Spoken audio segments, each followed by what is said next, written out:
Well, tonight, March Madness continues with the Sweet 16. Odds are your brackets may have been busted. After an upset-filled first two rounds, they saw top seeds drop like flies. The first game to tip off tonight is on CBS. 11 seed Loyola. Chicago will take on number 7 seed Nevada, two Cinderella teams that are looking to continue their magical run. CBS Sports Network college basketball analyst and WNBA and there's more NCAA champion Swin Cash joins us now. Thank you for joining us. Thanks for having me. So I want to start there with the Loyola Nevada matchup there. Do the Ramblers have a chance to really make it to the Elite Eight? Well, I think any team that's standing right now obviously has a chance to make it to the Elite Eight. But I look at this Nevada team, and there's just something that's clicking on all cylinders for them. They're long, they're athletic.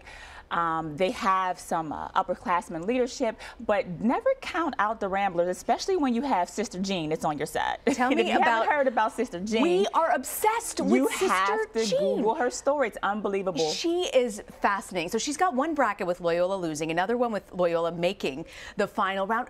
Swin, is she really, this woman here, is she the breakout star of this entire tournament? She's just a gem. I mean, she's just a gem. I love the stories about her. I love when we interview her. But I wanted to ask Sister Jean, did she have her bracket in pencil? Because somehow she had a second bracket. I'm not sure how that even works. But I think that with Sister Jean on your side, with great faith, I mean, I don't know if I'd be betting against the Ramblers, even if Nevada has a pretty solid team. Good to hear you say that. I can't believe she's 98 years old. Can you? And still, yes, and still's got it. She still got it. She still does. She still does. So on the other side of the bracket, 11 seed Syracuse takes on Duke. It's a matchup between two Hall of Fame coaches. What do you make of this one? Well, I mean, all the drama is going to be there. First of all, Syracuse is in the tournament, and they're in the Sweet 16. Yeah. Everyone didn't expect that. Well, everyone except for the people around here at CBS, because we know we have a lot of Syracuse grads here.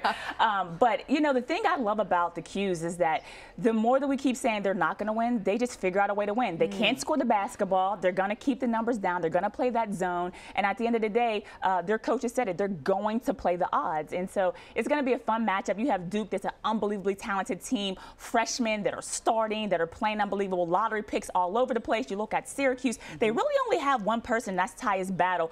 Maybe a second player that has an elite talent that can go and get their own shot. But at the end of the day, it's going to come down to who's going to grind this game out. Two zones, but I think Syracuse plays a little bit better. So what does Duke have to do to really beat the Syracuse zone? Well, one thing you can say is that Duke's been practicing against the zone because they play it, obviously, and so you're going to practice that through practice.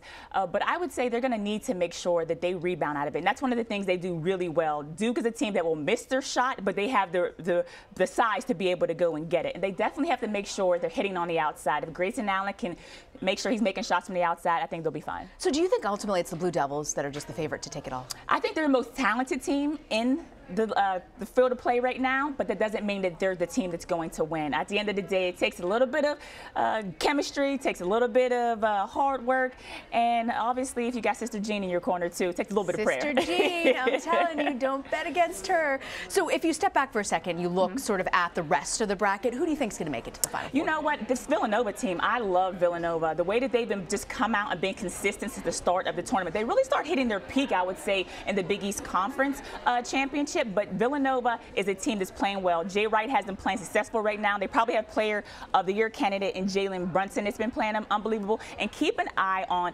McCall Bridges. Unbelievable talent. Definitely will go high in the NBA draft after this season. But Villanova, definitely a team that could go on to the Final Four and win a national championship.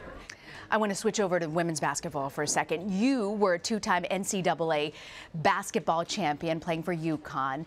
Can anybody take down the Huskies? You know, we've seen UConn get beat and by a miraculous shot, so anybody can win. But right now, they are playing at an elite level. You're just talking about a team that's clicking on all cylinders. I know people want them to stop scoring as much, but at the end of the day, you're supposed to play to your best, to the best of your ability, and that's what they bring every single night. It's beautiful to watch how they share the basketball. They play this offense. They get up and down. They shoot from the outside.